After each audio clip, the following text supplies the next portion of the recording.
సరే సరే, మరి సంబంధం సంగతేంటి? కాయా పండా? పండే వదినా, మాకన్నా ముందే మా అబ్బాయి వరుస కలిపి బావా అని పిలిచేశాడు. వరస కలిసిందనే కదా అల్లుడు గారు ఇంత పెద్ద సహాయం చేశారు. మీరు వరసలు కూడా కలిపేసుకున్నారా? మరి మీ అమ్మాయి కూడా తలూపితే తాంబూలాలకి ముహూర్తం పెట్టేద్దాం. ఏమ్మా, నీకు అబ్బాయి నచ్చాడా?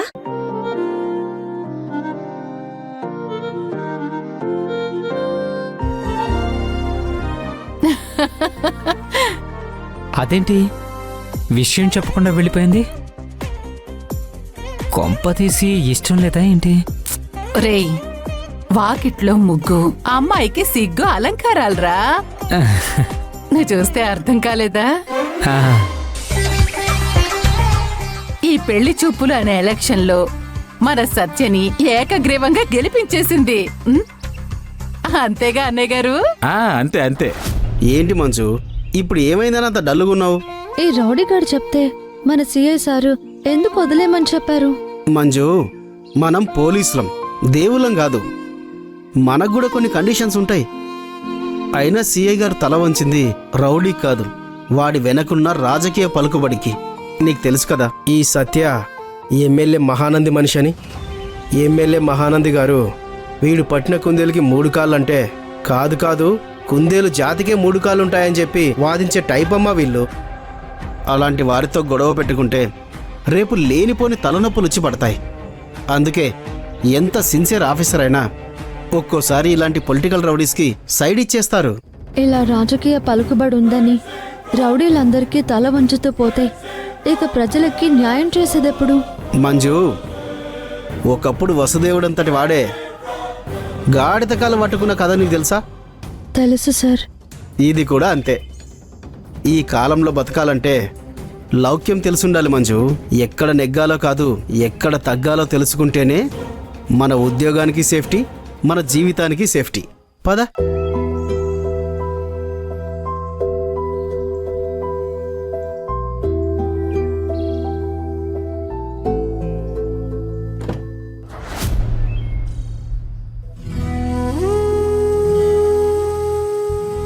ఈ పెళ్లి జరిగితే పాపం తన జీవితం నాశనమైపోతుంది. ఈ పెళ్లి జరగకుండా ఏదో ఒకటి చెయ్యాలి.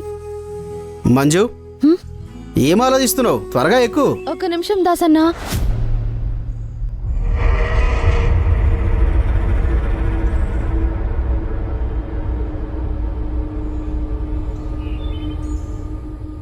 అరే, నీకెన్నిసార్లు చెప్పాలి?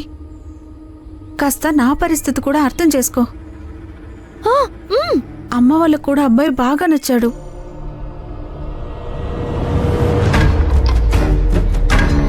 ఇక నా చేతుల్లో ఏమీ లేదు. ఇదిగో అమ్మాయి, నువ్వేనా కాబోయే పెళ్లి కూతురివి? అవును. ఒకసారి బయటకు వస్తారా? మీతో కొంచెం మాట్లాడాలి. ఏం మాట్లాడాలి? మీరు బయటికి వస్తే చెప్తాను.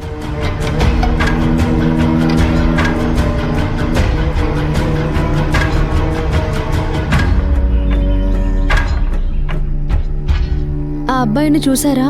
చూడ్డమేంటి, మాట్లాడాను కూడా. ఏం మాట్లాడారు?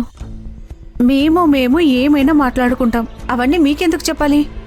ఇప్పుడు నేను చెప్పేది మీరు వినకపోతే రేపు పెళ్ళయ్యాక ఒక కంప్లైంట్ లెటర్ పట్టుకుని నేను చెప్పేది వినండి మేడం అంటూ నువ్వు నా వెంట పడతావు. ప్రస్తుతానికి పెద్ద పనులేమి లేవులేండి. ఏం చెప్తారో చెప్పండి, వింటాను. ఆ అబ్బాయి గురించి మీ ఒపీనియన్ ఏంటి? ఒపీనియన్ అంటే చూడ్డానికి అందంగా ఉన్నాడు, పైగా కార్పొరేటర్ కాబోతున్నాడు. నో చెప్పడానికి పెద్దగా కారణాలేమీ లేవు. ఇప్పుడు నో చెప్పడానికి కారణాలు లేవు అని ఎస్ చెప్తే పెళ్ళయ్యాక ఎస్ ఎందుకు చెప్పానా దేవుడా అని వెక్కి వెక్కి ఏడుస్తావు. అసలు మీ ప్రాబ్లం ఏంటండి? ఇందాకటి నుంచి చూస్తున్నాను. మీ బాయ్ ఫ్రెండ్ ఏదో పెళ్లి చేసుకుంటున్నట్టు పెళ్ళాపడానికి తెగ ప్రయత్నం చేస్తున్నారు. చిచి, వాడు నా బాయ్ ఫ్రెండ్ ఏంటి? నువ్వు అనుకున్నట్టు కాబోయే కార్పొరేటర్ కూడా కాదు. ఈ ఏరియాలోనే పేరు మోసిన రౌడీ అతను. ఇందాక చూశారుగా, ఒక చిన్న ఫోన్ కాల్తో మీ తమ్ముడి అరెస్ట్ని కూడా ఆపించాడు. దాన్ని బట్టి అర్థం చేసుకోండి అతను ఎంత పెద్ద దాదాను. అంతేకాదు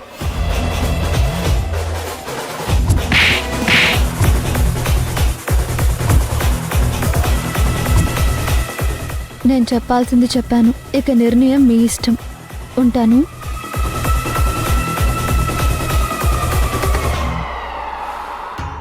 సత్యాన్న, మొత్తానికి పెళ్లి కొడుకు అయిపోతున్నావు. చాలా హ్యాపీగా ఉంది. కానీ ఎక్కడో ఏదో తేడా కొడుతుంది. ఏం తేడారా? అమ్మాయిని చూసిన ప్రతిసారి ఏదో ఒక బ్యాడ్ జరుగుతూనే ఉంది. ఈసారి మాత్రం ప్రశాంతంగా ముగిసిందేంటా అని. రేయ్, అది మనల్ని ఏం చేస్తుందిరా? అబ్బాయి మాకు నచ్చాడు, అమ్మాయి మీకు నచ్చింది. ఇక వీలైనంత తొందరగా నిశ్చితార్థం పెట్టుకుంటే బెటర్. ఈ వారంలోనే పెట్టుకుందాం. ఏమంటావమ్మా? మంచి మాట చెప్పావురా. మంచి ముహూర్తం చూసి డేట్ ఖాయం చేసుకుందాం. హ్మ్? ఆపండి ఆపండి ఆపండి. నాకు ఈ పెళ్లి ఇష్టం లేదు.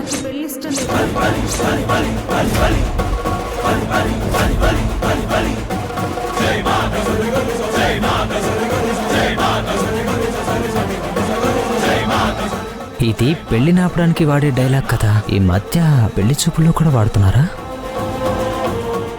ఏమైందమ్మా? వారం రోజులంటే లేట్ అవుతుందని బాధపడుతున్నావా?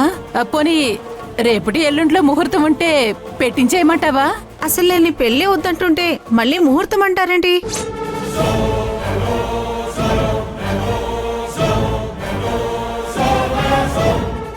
ఏమైందమ్మా? అబ్బాయి బాగానే ఉన్నాడు కదా. బాగా ఉండడం అంటే ఆస్తి ఉండడమో, అందరిలో పలుకుబడి ఉండడమో కాదు నాన్న. క్యారెక్టర్ ఉండాలి.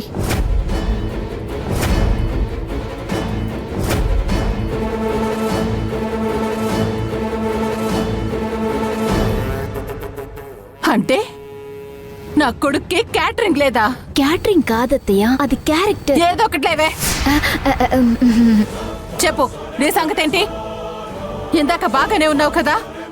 మా అబ్బాయి నచ్చాడా అంటే సరే అన్నావు కదా.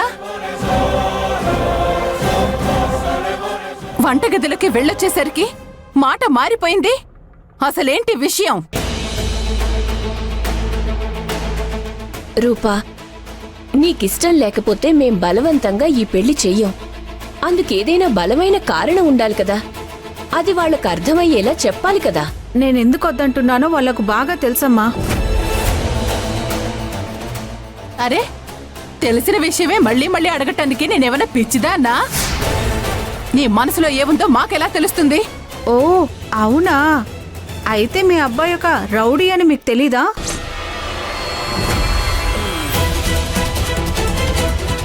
జనాన్ని బెదిరించి దాదాగిరి చేస్తాడని మీకు తెలీదా?